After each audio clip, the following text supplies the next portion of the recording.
பாம்பு நீ எடுத்துக்க, அப்ப நாங்க யார சொல்றது? சேகரி எடுத்துக்கிற, பாம்பு கோல்டு கோபி. கீரி எடுக்கிறியா? கீரி. சின்ன தம்பி பாம்பு, குட்டி பாம்பு. சரி கழுகு. சரி மொட்டையா? சரி முடிஞ்சு. டேய் இவனை நான் எடுத்துக்கிறேன். பாம்பு குட்டி பாம்பு நீ வச்சுக்க. இல்ல வேணாம். சரி என்ன பண்ணலாம்? டபுள் விளையாட்டோம். சரி டபுள் சைடு போடு. சரி போய்டோம்.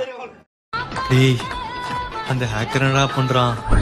தொட்டா தூக்கிடுவேன். அந்த ஹேக்கர் என்னடா பண்றான்? தொட்டா தூக்கிடுவேன்.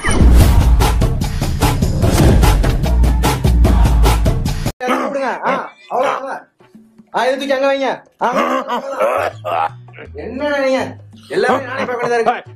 ஆடா ஒரு தாய் மாமன் இருக்கேன் நடு மண்டபத்துல நாய் மாதிரி நிக்கிறேன்டா, மாடு மாதிரி எருமை மாடு மாதிரி நிக்கிறேன். ஒருத்தனை கண்டுக்க மாட்டேங்கிறீங்க. என்னடா கலர் நடந்து?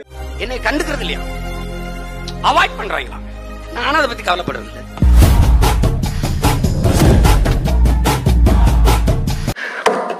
அப்ப வரதான்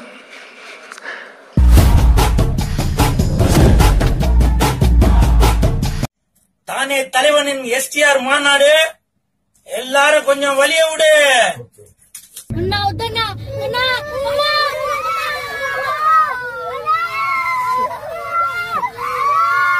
ஒரு வாரத்துல என்கவுண்டர் பண்ணியா?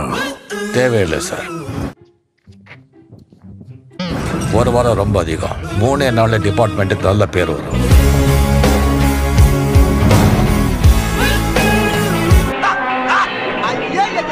நேரத்தோட மதிப்பு தெரிஞ்ச ஒருத்தன் தான் சாதிக்க முடியும். திருடுங்கண்ணா முகமூடி போடணும்னு அவசியம் இல்லை, கொஞ்சம் மூளை இருந்தா போதும். இவ்வளவு பெரிய போலீஸ் ஃபோர்ஸ் வெப்பன்ஸ் பவர் இருந்தும் ஒரு கிரிமினல் அக்ரூவ் பண்ணிட்டு இருக்காங்க சொன்னா அங்க போலீஸ் சரியா வேலை செய்யல அர்த்தம். சும்மா பேசிட்டு இந்த பிரயோஜனம் இல்லை. அவனை தூக்குவாங்க. மாசா இருக்காருயா. நீங்க என்ன எந்த போஸ்ட்ல தூக்கி அடிச்சாலும் நான் அதே போலீஸ்காரர் தான். என்கிட்ட இருந்தவனை யாராலையும் காப்பாற்ற முடியாது. சுருக்கமா சொல்லும்போது வயிற்றுச்சல் அப்படின்னு சொல்லலாம். பட் சாப விடுறேன் இப்ப கொஞ்ச நேரத்துல இப்படியே போச்சுன்னா.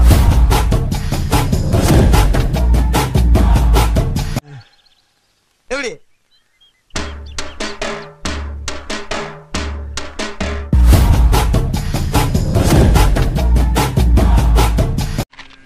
அது ஒண்ணும் இல்ல, கீழே போட்டுரு.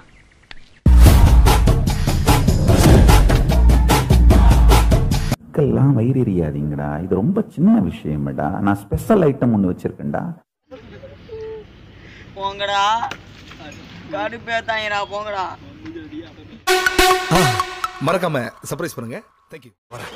ஒரு நிமிஷம் இதை மட்டும் பார்த்துட்டு போ. அப்பதான் என் மனசு குளுகுளுன்னு இருக்கான். எப்படா உன்னால நிம்மதியா சோறு திங்க முடியுது?